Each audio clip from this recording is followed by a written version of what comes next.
Scotty. You gotta love. Well, not really, but you gotta love. Some vintage stuff right there. I bet we can sell those on eBay for $100 a piece because they're vintage. Can anybody tell what color that is?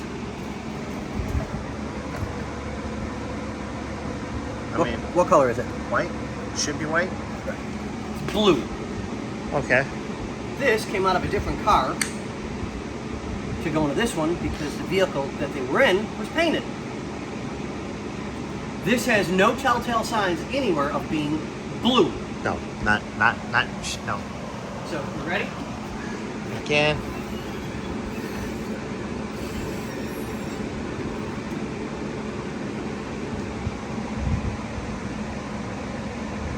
Nothing? Not a zip zero? Nothing. Well, not a zip zero. I bet if we took this around the block, it would feel a lot better. Yeah, a lot better. Back end won't be well, once we put a new tire on it. I put the good one up front so it can be steerable for the moment. Oh. And I think we've got a good spare inside this one. Okay. So we'll throw that on or whatever. But yeah, rear shocks are done. Some of the other bolts just don't want to break free yet, so I'm going to soak them again, as you can tell.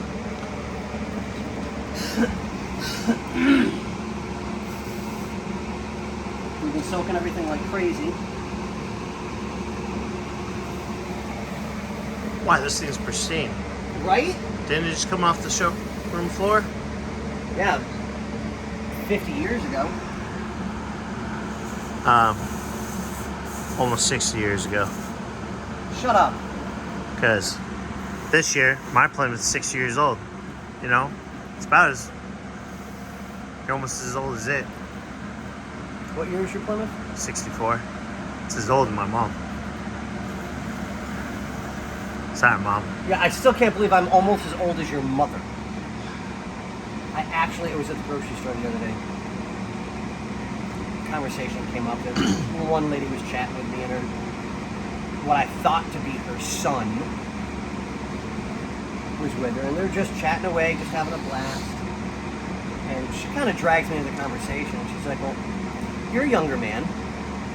I'll take that as a compliment. Thank you." I said, "No, I'm actually pushing 60.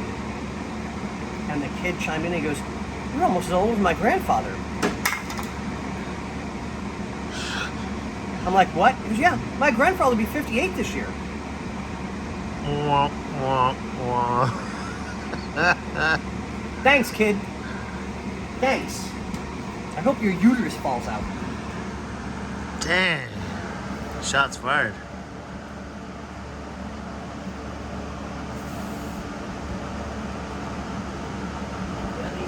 Nightmare, and I know it. Those inside ones? Yep. Yeah. I was almost thinking if we did the top one first. Well, I'd like to, but we got to find the bushings in the box and on boxes of parts.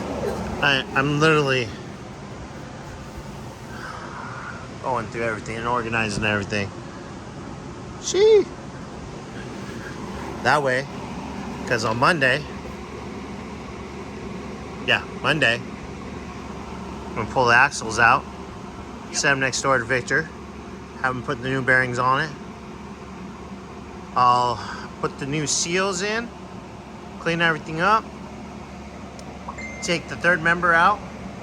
We'll check the gearing, make sure the teeth are all good, everything's good. I'll be cleaning out all the old oil in it. God, I hope it's not like that one. Sheesh. Well, the only problem with this one is, as you can tell, everything is rusty. Yes. And it is taking forever to break any of these bolts free. It's going to take a minute, but at least if I Monday... it's what, going on 9? Sure. My phone's somewhere. Yeah, going on 9. 3 hours to do rear shocks. Yeah. Because of how rusted this is underneath. But, yeah. But we're keeping the snow as a roller and a runner. Yep. So it's going to be what can we do for the day and make sure it gets put back together at the end of the day so it can roll out. All right, guys. On that note, hasta luego.